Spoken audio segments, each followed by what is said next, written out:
Assalamualaikum warahmatullahi wabarakatuh. Selamat pagi teman-teman. Perkenalkan, nama Ustazah Mei. Nah, sebelum kita belajar, marilah kita baca doa terlebih dahulu. Yuk ikuti Ustazah. Dua tangan ke atas, Allahu Akbar. Dua tangan ke samping, Subhanallah. Dua tangan ke depan, Astaghfirullah. Siap berdoa, Alhamdulillah. Doa mau belajar. Rabbi zidni ilman warzuqni fahma. Artinya, ya Allah, tambahilah ilmuku dan berilah aku rezeki kefahaman. Amin. Nah, teman-teman, hari ini kita akan belajar tentang kisah kelahiran Nabi Muhammad SAW. Nah, sebelum Ustazah lanjutkan ceritanya atau kisahnya, Ustazah akan bernyanyi terlebih dahulu. Nah, ayo kita dengarkan sama-sama nyanyinya. Nyanyinya tentang kelahiran Nabi besar Muhammad SAW. Yuk. Bulan Maulid tiba, lahirlah Nabi kita, menerangi alam semesta dunia. Lahir di waktu malam, penuh salam damai bagi umat Islam.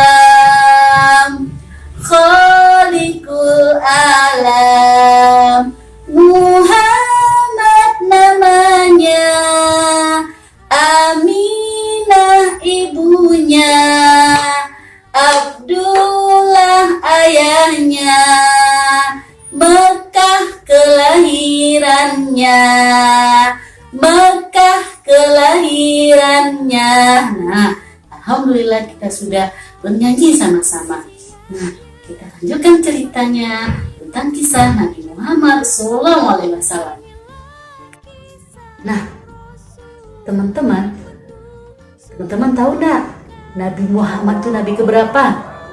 Nah, Nabi Muhammad adalah nabi yang terakhir, nabi yang ke-25.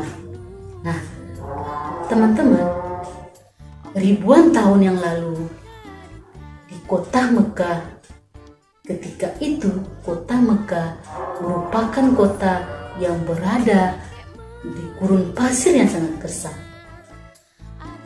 Kota Mekah ketika itu merupakan tempat persinggahan para kafilah yang berdagang.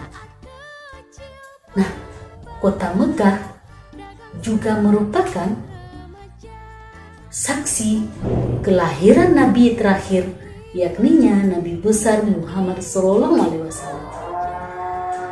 Dan juga ketika itu Nabi Muhammad lahir pada hari Senin 12 Rabiul Awal 571 Masehi, yang disebut dengan tahun gajah. Nah, teman-teman tahu enggak apa yang dikatakan dengan tahun gajah? Nah, jadi Nabi Muhammad lahir bersamaan dengan terjadi sebuah peristiwa besar, yakninya peristiwa tentara bergajah yang dipimpin oleh Abraha. Tentara bergajah ini merupakan tentara yang akan menghancurkan kota Mekah, yakninya Ka'bah. Nah, akan tetapi Allah menolong kota tersebut atau Ka'bah tersebut. Allah menurunkan ribuan burung dari langit yang dikatakan dengan ababil. Burung ababil ini membawa bongkahan batu yang berapi yang diluncurkan dari udara untuk menghancurkan tentara bergajah tersebut. Nah, teman-teman, akhirnya kota Mekah diselamatkan oleh Allah Subhanahu wa taala. Nah, ketika itu lahirlah seorang bayi dari seorang ibu yang bernama Siti Aminah dan ayahnya Abdullah. Bayi itu bernama Nabi besar Muhammad SAW. Nah, teman-teman, ketika Nabi Muhammad lahir, Nabi Muhammad sudah menjadi anak yatim. Kenapa? Karena ayahnya meninggal ketika Nabi Muhammad berada dalam perut ibunya, Siti Aminah. Nah, teman-teman, akan tetapi Siti bersedih karena dia selalu berdoa kepada Allah supaya kelak anaknya menjadi pemimpin yang besar yang akan dapat merubah dunia. Nah, ketika kelahiran Nabi Muhammad SAW disambut gembira oleh keluarganya, terutama kakeknya, yakninya Abdul Muthalib. Nabi Muhammad sangat disayangi oleh kakeknya, yakninya Abdul Muthalib, karena nama Muhammad itu yang memberi adalah kakeknya Abdul Muthalib. Nah, teman-teman, ketika 3 hari bersama Siti Aminah, kebiasaan di kota Mekah ketika itu, anak yang baru dilahirkan tidak ibu kandungnya yang menyusukan, akan tetapi wanita lahir. Maka ketika itu Nabi Muhammad dibawalah ke sebuah perkampungan, yang di sana Nabi Muhammad diberikan ke seorang wanita yang bernama Halimatus Sa'diyah. Nah, teman-teman, selama 2 tahun inilah Halimatus Sa'diyah menyusui Nabi Muhammad, dan juga selama 2 tahun tersebut Nabi Muhammad tidak mendapatkan kasih sayang dari seorang ibu kandung. Akan tetapi Halimatus Sa'diyah sangat menyayangi Nabi Muhammad SAW lebih dari anak kandungnya. Nah, setelah 2 tahun menyusui Nabi Muhammad, maka Nabi Muhammad kecil diantarkan lagi ke kota Mekah kepada ibu kandungnya, yakninya Siti Aminah. Nah, teman-teman, ketika Nabi Muhammad beranjak berumur 6 tahun, Siti Aminah membawa Nabi Muhammad menziarahi kubur ayahnya, yakninya Abdullah. Nah, ketika pulang dari tempat ziarah tersebut, dalam perjalanan Siti Aminah sakit keras.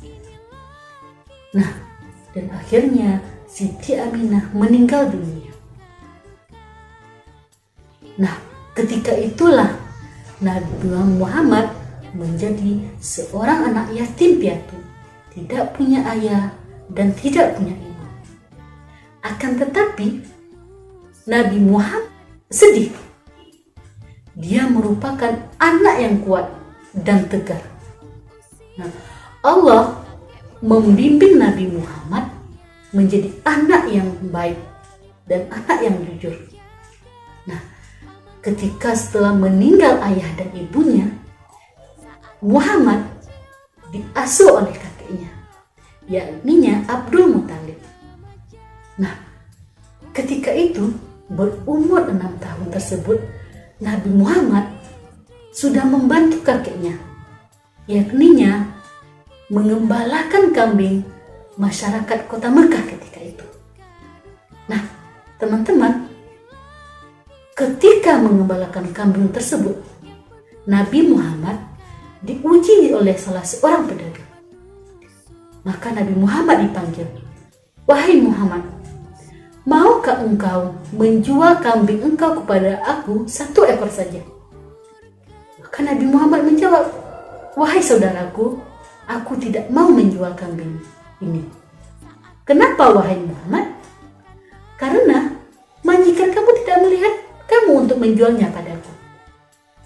Maka Nabi Muhammad menjawab, "Wahai saudaraku, walaupun majikan aku tidak melihat aku menjual kambing ini, akan tetapi Allah Maha melihat. Nah, aku takut kepada Allah. Nah, ketika itulah para pedagang tadi tersentuh hatinya melihat kejujuran Nabi Muhammad. Nah, selang waktu 2 tahun, kakeknya Abdul Muthalib meninggal dunia.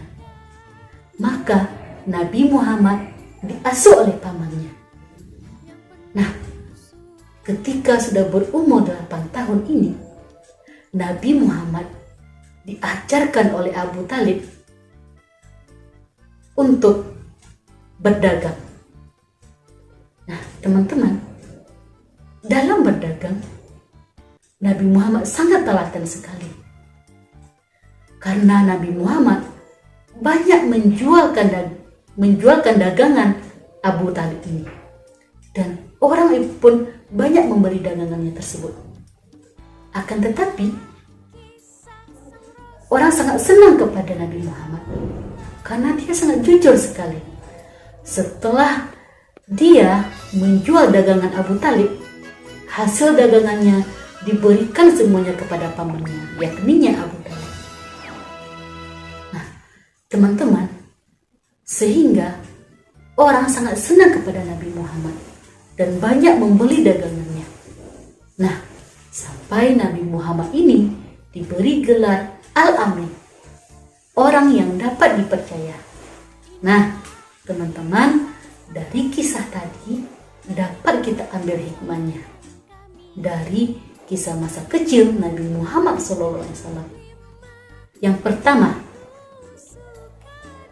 Nabi Muhammad orang yang sangat bekerja keras dan kuat dan juga tegar, karena dari kecil sudah ditinggal sama ayah dan bundanya. Yang kedua, Nabi Muhammad seorang yang jujur dalam bersikap dan berperilaku, sehingga dia disenangi oleh banyak orang dan dia diberi gelar Al-Amin, orang yang dapat dipercaya.